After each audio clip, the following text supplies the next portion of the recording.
Oblada, y es una versión que se ha hecho de la famosa canción Oblada Oblada del grupo británico The Beatles. Y bueno, pues es una cancionina muy bonita y espero que todos la disfruten. También me gustaría agradecer a nuestro guitarrista de siempre, a Luis Vega.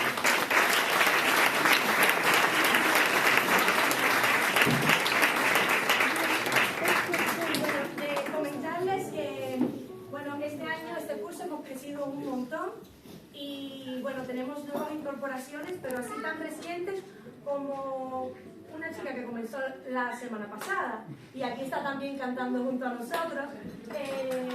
Nada, quiero que le den un fuertísimo aplauso a todos los niños nuevos y las niñas.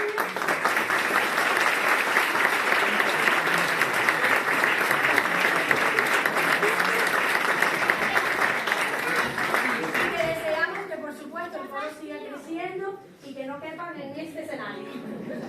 Pues nada,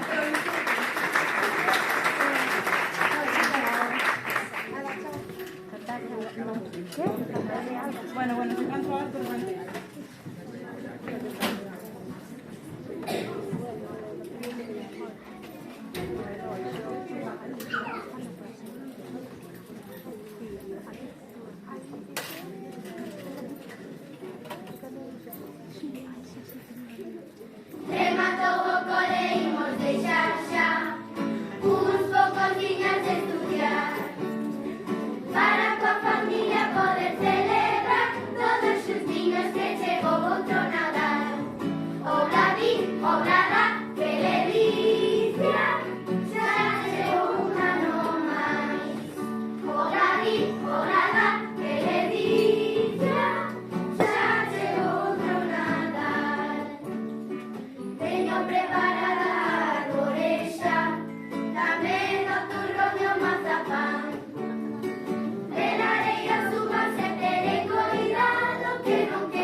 Hola.